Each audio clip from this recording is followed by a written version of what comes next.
Bonjour et bienvenue dans votre rendez-vous hebdomadaire d'information sur Nyon Région Télévision, une nouvelle édition riche et variée. Nous recevrons sur ce plateau plusieurs invités pour évoquer l'actualité de la semaine. Il sera notamment question de l'inauguration des nouveaux locaux du GRAP à Nyon. Nous irons faire un tour du côté du Street Light Orchestra et puis nous prendrons de la hauteur jusqu'à l'Étoile de la Dôle. Et dans le débat, il sera question de l'usine à gaz et de son projet d'agrandissement.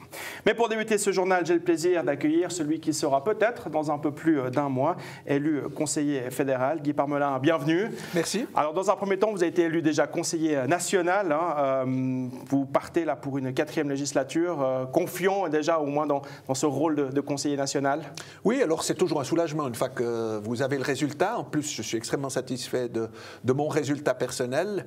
Peut-être un petit peu plus restrictif par rapport au résultat de la section, mais compte tenu des turbulences qui ont agité la section vaudoise, je crois qu'on peut qualifier le résultat de bon. Et puis alors naturellement, moi je suis plein d'enthousiasme et surtout d'intérêt, puisqu'on a des gros dossiers dans la commission que j'ai le plaisir de présider encore jusqu'au 30 novembre prochain, la commission de la sécurité sociale et de la santé. Nous avons tout le projet des retraites, de réforme des retraites, c'est quelque chose qui va toucher les gens de manière très intime, et chacun cherche à savoir comment est-ce qu'on va pouvoir maintenir les prestations et surtout si on arrivera à se payer le maintien de ces prestations vu le vieillissement de la population. Alors ça, c'est votre gros dossier en tant que conseiller national, mais on parle de vous comme conseiller fédéral. Vous en rêvez la nuit, c'est dans un coin de votre tête, comment vous le vivez ça?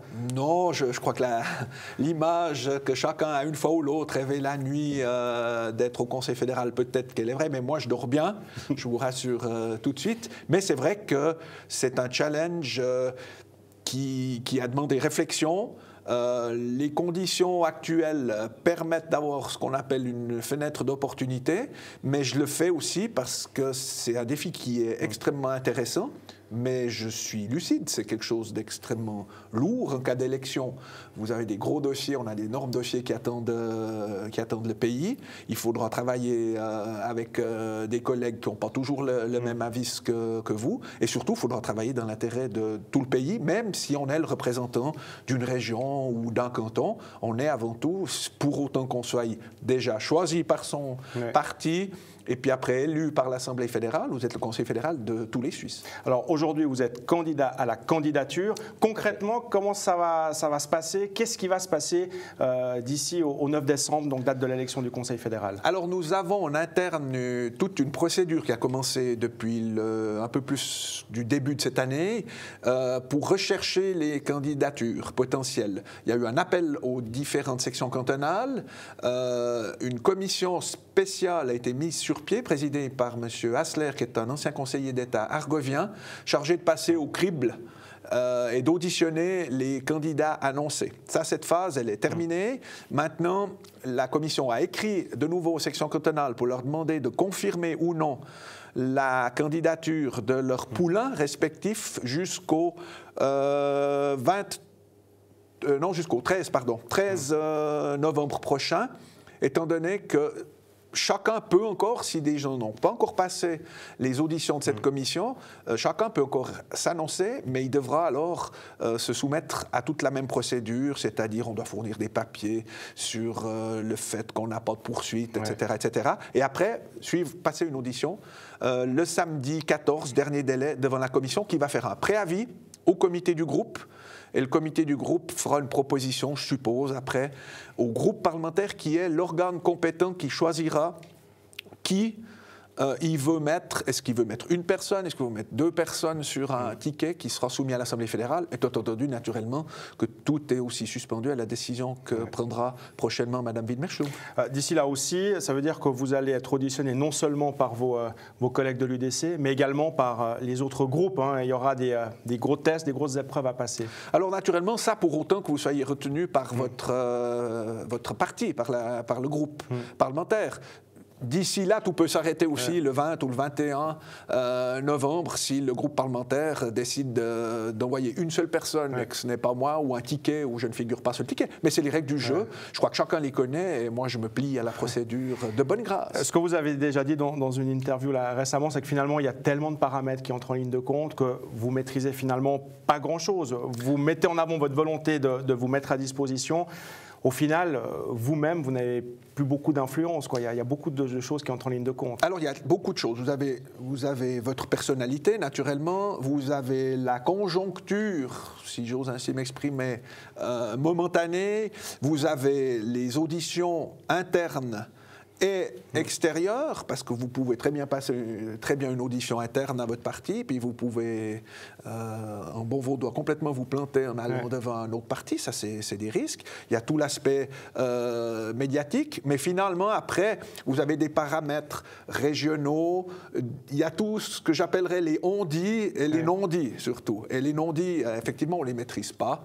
Mais après, c'est l'Assemblée fédérale, les 246, qui trancheront, et puis on passe à autre chose. Si vous êtes élu, vous êtes élu. Oui. Si vous ne l'êtes pas, vous rentrez dans le rang, et puis le travail est déjà assez important qui nous attend sur le pupitre. Ouais, j'allais dire, même si vous n'êtes pas élu conseiller fédéral, il y a donc cette législature en tant que conseiller national qui vous attend, et quoi qu'il arrive, finalement... j'ai envie de dire, vous ne serez pas déçus, ce serait qu'une expérience positive pour vous. Alors, ça sera une expérience positive, mais si je me lance, c'est avec la volonté d'y arriver, sinon je n'aurais même pas déposé ma candidature. Ça, je crois qu'il faut être clair. Eh bien, bonne chance, Guy Parmelin, pour cette longue course qui vous attend d'ici au 9 décembre, élection du Conseil fédéral. Merci encore d'être venu sur ce plateau. Merci. Et puis, on enchaîne directement avec notre deuxième invitée, qui est Christine Bussin. Alors, on pourrait parler d'élection fédérale avec vous également, puisque vous étiez candidate au Conseil national. Alors, vous n'avez pas été élue. 10 jours après le scrutin, quel regard vous portez sur ces élections fédérales, sur ce scrutin ? Écoutez, c'est une déception pour moi, effectivement, parce que je pensais que mes chances étaient quand même là, en tout cas d'après ce que la presse alémanique en disait, mais effectivement, c'est les Romans qui ont décidé, les Vaudois qui ont décidé de ne pas donner vraiment de chance au PBD. Voilà, j'étais certainement pas sur la bonne liste, mais enfin, j'étais sur la liste avec laquelle j'étais le plus proche au niveau des idées. Mais effectivement, le fait de ne pas avoir été élu va me permettre d'avancer dans un autre projet depuis l'extérieur du Parlement.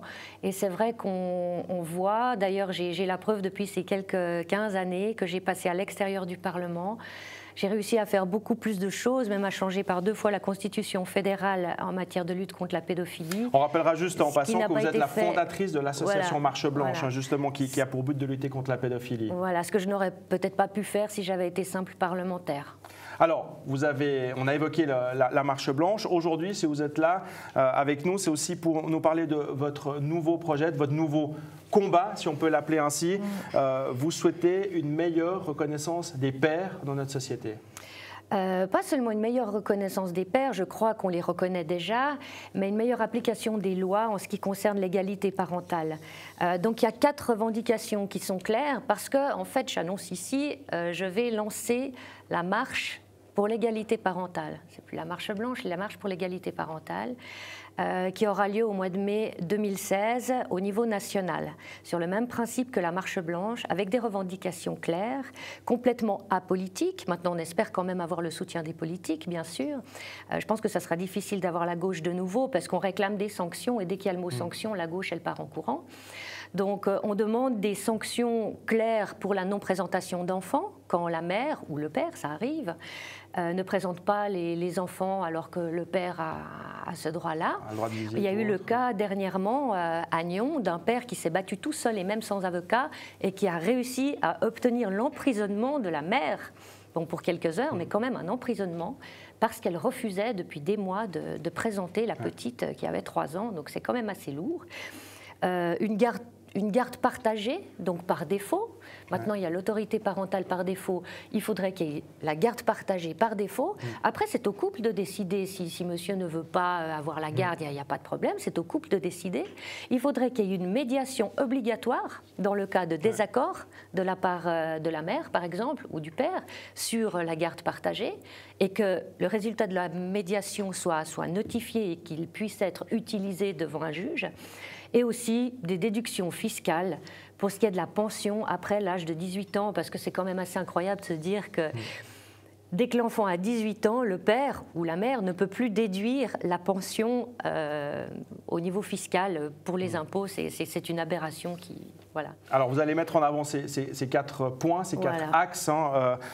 Ce qu'on doit retenir, donc, c'est que cette marche au niveau national, elle est déjà prévue pour le mois de mai. Vous n'avez pas encore fixé la date? Peut-être mars. Ouais. Donc on a 5 à 7 mois devant nous pour organiser ça. Pour moi, c'est presque un copier-coller de la Marche Blanche. Il nous faut des forces, c'est vrai. On attend encore des bénévoles, si possible, de la part de tous les cantons. On a déjà des gens de Zurich, de Bâle, de Genève, de Vaud, du Valais, de Neuchâtel. J'espère que j'en oublie pas, mais bon, de toute façon, j'en oublie certainement, parce qu'au bout du compte, il y en aura beaucoup plus, enfin, je l'espère. Et je sais déjà que ça va être très difficile d'avoir le soutien des partis de gauche, déjà parce qu'ils me connaissent et qu'ils, malheureusement, ne veulent pas vraiment me soutenir. Et voilà, donc ça va être des revendications, une marche, certainement une pétition, des interventions parlementaires, et si ça ne va pas, on ira au peuple. Eh bien, merci beaucoup, Christine Bussat. Bonne chance également pour ce nouveau combat que vous allez mener au cours des prochains mois. Merci beaucoup. Merci.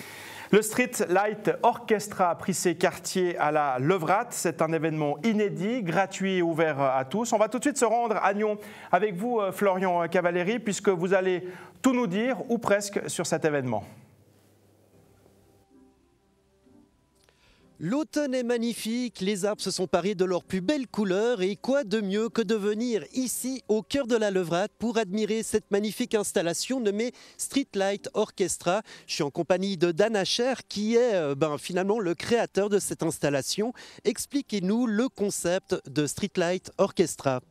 C'est assez simple en fait. Imaginez l'expérience que vous vivriez si vous pouviez vous balader au sein d'un orchestre philharmonique pour aller découvrir les différents instruments. Et c'est en fait ce qu'on propose ici. On a créé 5 lampadaires lumineux qui diffusent chacun en groupe d'instruments. Donc on diffuse de la musique classique. Ce sont des différentes œuvres qu'on lance en une fois. Elles sont synchronisées et chaque lampadaire diffuse un groupe d'instruments. Alors justement, on va aller se balader un petit peu au cœur de cette installation. Street Light Orchestra, c'est un concept qui a mis du temps à être mis en place parce que le plus difficile, c'était de trouver finalement les enregistrements avec toutes ces sections déliées. Complètement. Là, typiquement, on est en train d'écouter le Boléro de Ravel et on trouve évidemment beaucoup d'enregistrements de cette œuvre, mais jamais avec les instruments séparés. Donc, on a commencé à faire une recherche qui nous a envoyé un petit peu autour du monde pour finalement atterrir en Hollande avec des gens qui travaillaient avec des gens de Genève et finalement sur Lyon pour pouvoir recréer cette œuvre avec les instruments complètement séparés. Une monstre aventure en soi. Une énorme aventure. Et puis ce qui est génial avec Street Light Orchestra, c'est que c'est vraiment le soir que ça prend tout son sens. Ces mains, comme vous pouvez les voir, ils ont des lumières, ils ont de la musique et le soir, tout est synchronisé. Voilà, donc dès la tombée de la nuit ou dès qu'il commence à faire un petit peu sombre, vraiment, ces lampadaires prennent toute leur ampleur parce qu'il y a une création lumière qui a été réalisée pour chacun de ces lampadaires. Ça veut dire que ce n'est pas simplement la lumière qui réagit à la musique, mais il y a vraiment une création. Et ça veut dire qu'une fois qu'on est assis sous un lampadaire, on voit tout à coup quand les percussions se mettent en branle ou quand les cuivres commencent. Et ça permet vraiment d'attirer le regard, de se dire « Ah tiens, il y a quelque chose qui se passe là-bas » et de se déplacer physiquement entre les différents instruments. Le choix de la musique classique, pourquoi ? La musique classique, parce que c'est de la musique qu'on n'écoute plus ou très peu. Les générations plus jeunes s'en détachent pas mal. On a des parents qui disent wow, « c'est génial, parce que si moi je passe ça chez moi à la maison, en 2 minutes, il y a tout le monde qui est sorti de la pièce. » Et là, en fait, ça permet de découvrir ou de redécouvrir ces œuvres de manière complètement différente, physiquement, vraiment, en se déplaçant de lampadaire en lampadaire. Et les parents nous disent « Mais c'est génial, moi je suis resté 45 minutes avec mes enfants, ce qui est complètement inespéré. » Alors Street Light Orchestra, c'est dès 11h du matin jusqu'à 22h le soir. Et pour accompagner les mélomanes en herbe ou avertis, il y a des gens qui viennent sur place pour accompagner justement les visiteurs. Oui, donc on a une équipe qui est présente entre la ville de Nyon et notre équipe ici. On est là pour accueillir les gens, pour expliquer un petit peu ce qu'il y a derrière, ce qu'on souhaite communiquer et expliquer l'œuvre en soi. Street Light Orchestra, c'était créé par Happy City Lab, en collaboration avec le service des affaires sociales de la ville de Nyon. On rappelle que c'est vous aussi qui aviez mené l'opération Les Pianos en libre service cet été à Nyon. La ville de Nyon nous permet vraiment d'offrir ces moments à la population. C'est quelque chose de très très beau. Ça a très bien fonctionné aussi cet été, donc on souhaite vraiment pouvoir revenir l'année prochaine. Et ça, c'est voilà, une autre œuvre. Et l'idée de la ville de Nyon, de la manière que je la comprends, c'est vraiment de pouvoir offrir ces moments dans différents quartiers qui ne sont pas forcément les quartiers du centre-ville même et proposer à d'autres personnes de venir vivre cette expérience et découvrir d'autres quartiers. Alors vous vous définissez comme un artiviste, vous venez dans les villes, vous faites en sorte que les gens se rencontrent, c'est ça le but de vos opérations. Est-ce qu'il y aura encore d'autres opérations qui sont prévues à Nyon du même style ? On l'espère fortement. Potentiellement, on pourrait revenir une fois par an avec différentes installations qui feraient le tour de différents quartiers. C'est en discussion avec la ville de Nyon. Et la ville de Nyon qui convie la population, justement, ce sera dimanche dès 9h au programme café, croissant et grande musique. Et puis tous les habitants de Nyon et de la Levrate sont conviés pour la fin de cette opération qui termine le 1er novembre, c'est ça ? Voilà, on est là jusqu'à dimanche. Vraiment, venez profiter de cette installation, quelque chose de très très beau. Un beau moment à vivre. Venez aussi vraiment en soirée parce que c'est là que ça prend toute son ampleur. Dan Hacher, merci beaucoup d'être venu nous présenter cette installation et je laisse Greg et sa caméra magique aller au milieu de cette installation pour vous faire vivre un peu le fond sonore qu'on peut découvrir ici au centre de la Levrate.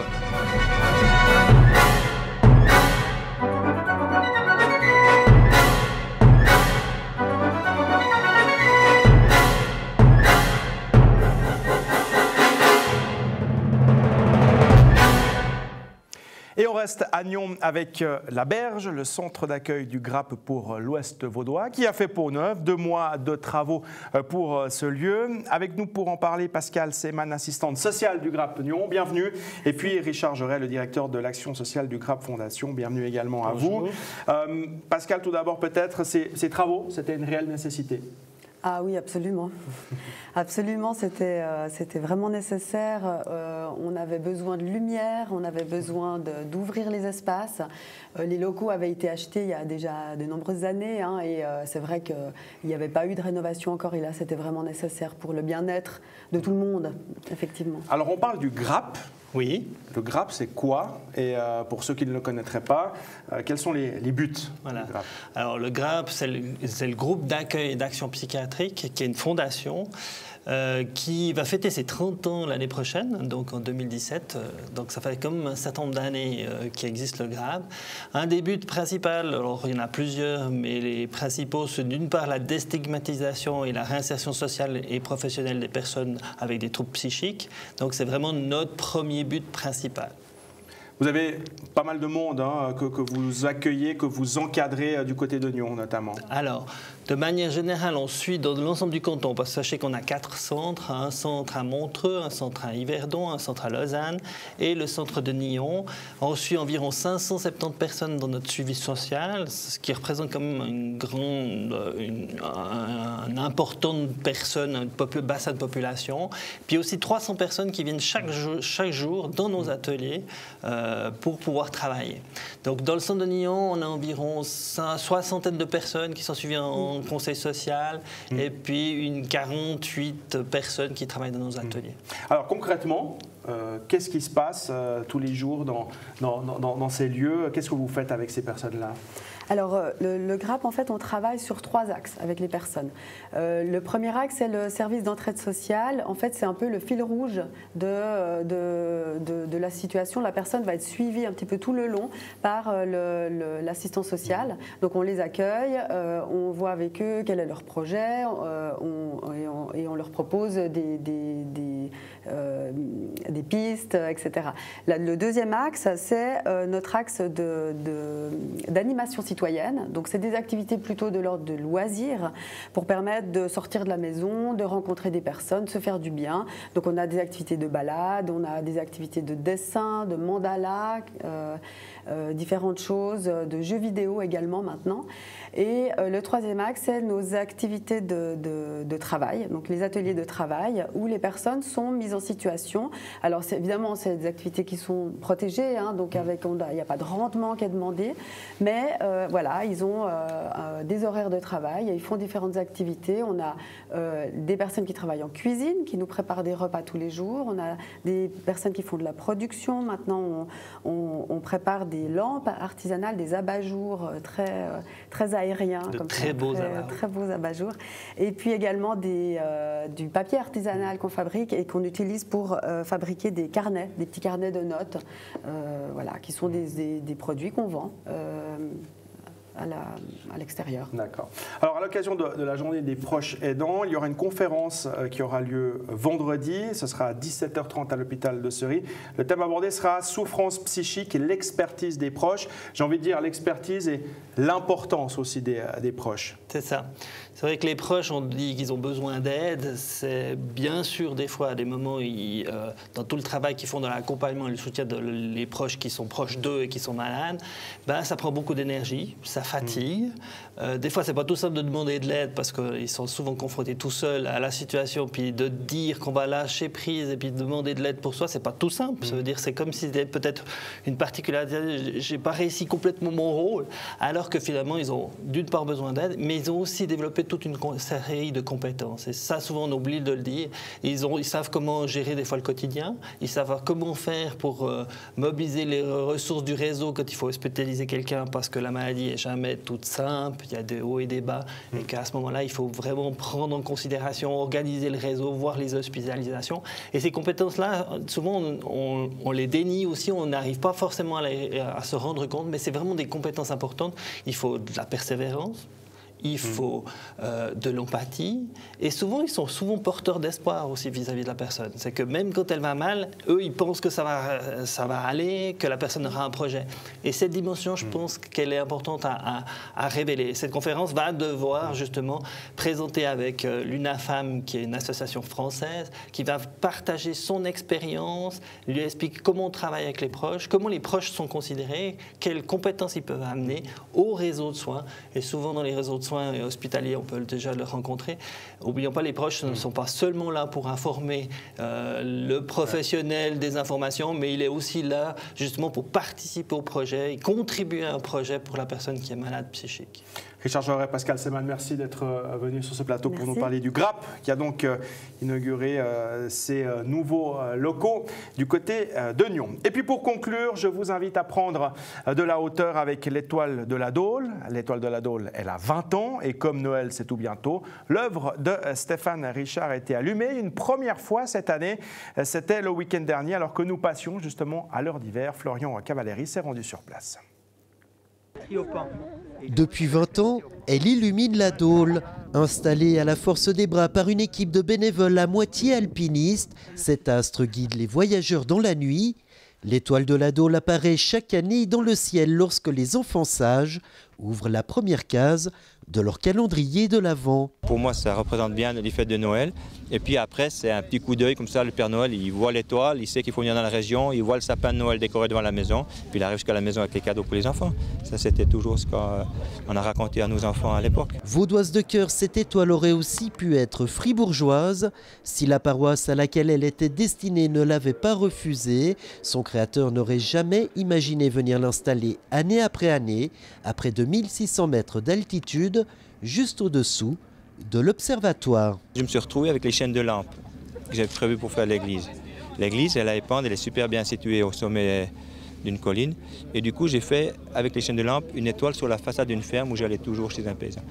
Et quand j'ai déménagé dans la région, en 1993, je ne la voyais plus, j'ai cherché un endroit pour la faire. Et je me suis retrouvé ici, donc à Nyon. Et le seul emplacement qui était intéressant de Nyon, c'était sous la Dôle, ici à côté. Constitué de 700 à 800 mètres de fils lumineux, l'astre s'étale sur 160 mètres de long et 75 de haut. Pour les bénévoles qui rejoignent l'équipe d'installation, sa construction agit comme un aimant. On vient la première année, puis on se pique au jeu. 15 ans après, certains participent toujours à son érection. Il ne manquerait ce rendez-vous pour rien au monde. J'habite en bas, dans la plaine, et je vois cette étoile et je me demande bien comment c'est possible, comment elle peut éclairer là en haut et d'être si grande. Donc j'ai essayé de monter. En hiver, c'est difficile d'arriver jusqu'ici en haut à la Dôle. Et puis j'ai écouté autour de moi. Il y en a qui ont dit que c'était des feux dans la neige. D'autres m'ont dit que c'est une étoile suspendue là au téléphérique sur les câbles. Et je me disais, c'est pas possible. Il faut absolument que je trouve qui c'est qui fait ça. Et un ami m'a présenté à Stéphane. Et depuis, je fais partie de l'étoile. Et cette passion semble plus que contagieuse.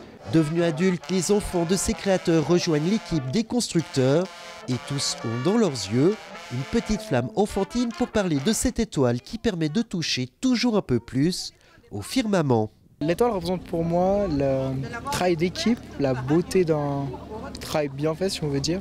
Surtout quand on a le plaisir de la voir apparaître ou disparaître la nuit, ce que je trouve encore vraiment la partie la plus magique, quand on la voit sur l'autoroute ou comme ça, ou dans certains endroits où on choisit de la voir. L'ambiance elle est magnifique, tout le monde est ouvert avec chacun, puis c'est surtout des personnes de tout horizon. Ce que je trouve vraiment le plus beau, la diversité, qui nous permet d'avoir chaque fois des idées différentes pour résoudre un problème, avec chaque fois une ouverture d'esprit. Lorsque les rois mages seront passés, l'étoile sera démontée jusqu'à l'année d'après. Dans 20 ans, c'est certain, cette étoile continuera de faire briller les regards. Samedi dernier, bénévoles, autorités et simples sympathisants se sont réunis pour célébrer cet anniversaire autour d'un bon bol de soupe accompagné d'un verre de vin chaud.